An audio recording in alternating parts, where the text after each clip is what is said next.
Hello everybody, welcome back to Miss Sara's Storytime. We are now on chapter 19 of Matilda. We are getting very, very close to the end now, so we're seeing Matilda's ideas ramp up a little bit, which is very exciting. Apologies if you are seeing the exact same layout as the previous chapter. We thought because they're so short, we'd do a little double bill. Just makes sense. Right, we're going to go straight into chapter 19, The Practice. Matilda found the house empty as usual. Her father was not yet back from work, her mother was not yet back from bingo, and her brother might be anywhere. She went straight into the living room and opened the drawer of the sideboard where she knew her father kept a box of cigars. She took one out and carried it up to her bedroom and shut herself in. Interesting. Now for the practice, she told herself. It's going to be tough, but I'm determined to do it. Her plan for helping Miss Honey was beginning to form beautifully in her mind. She had it now in almost every detail, but in the end, it all depended upon her being able to do one very special thing with her eye power. She knew she wouldn't manage it right away, but she felt fairly confident that with a great deal of practice and effort, she would succeed in the end. Getting lots of clues this chapter. The cigar was essential. It was perhaps a bit thicker than she would have liked, but the weight was about right. It would be fine for practicing with. There was a small dressing table in Matilda's bedroom with her hairbrush and comb on it and 2 library books. She cleared these things to one side and laid the cigar down in the middle of the dressing table. Then she walked away and sat on the end of her bed. She was now about 10 feet from the cigar. She settled herself and began to concentrate, and very quickly this time she felt the electricity beginning to flow inside her head, gathering itself behind the eyes, and the eyes became hot, and millions of tiny invisible hands began pushing out like sparks towards the cigar.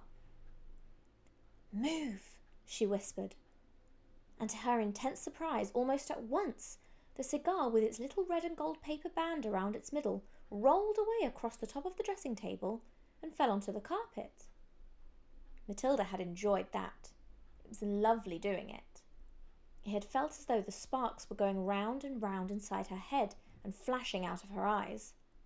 It had given her a sense of power that was almost ethereal. That means very beautiful and out of this world. And how quick it had been this time. How simple. She crossed the bedroom and picked up the cigar and put it back on the table. Now for the difficult one, she thought. But if I have the power to push, then surely I also have the power to lift. It is vital I learn how to lift it. I must learn how to lift it right up into the air and keep it there.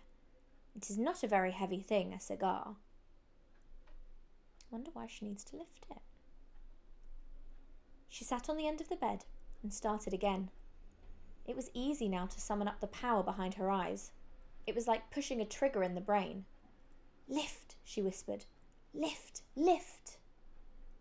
At first, the cigar started to roll away. But then, with Matilda concentrating fiercely, one end of it slowly lifted up about an inch off the tabletop. With a colossal effort, she managed to hold it there for about 10 seconds. Then it fell back again. "Phew," she gasped. "I'm getting it. I'm starting to do it." For the next hour, Matilda kept practicing, and in the end she had managed, by the sheer power of her eyes, to lift the whole cigar clear off the table about 6 inches into the air and hold it there for about a minute. Then suddenly, she was so exhausted she fell back on the bed and went to sleep. This was how her mother found her later in the evening. "What's the matter with you?" the mother said, waking her up.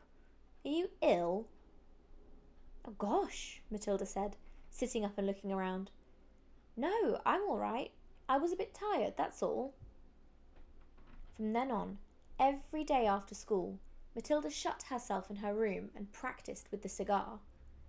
And soon it all began to come together in the most wonderful way.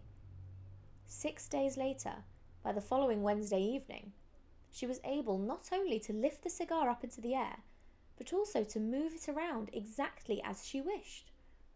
It was beautiful. "I can do it!" she cried.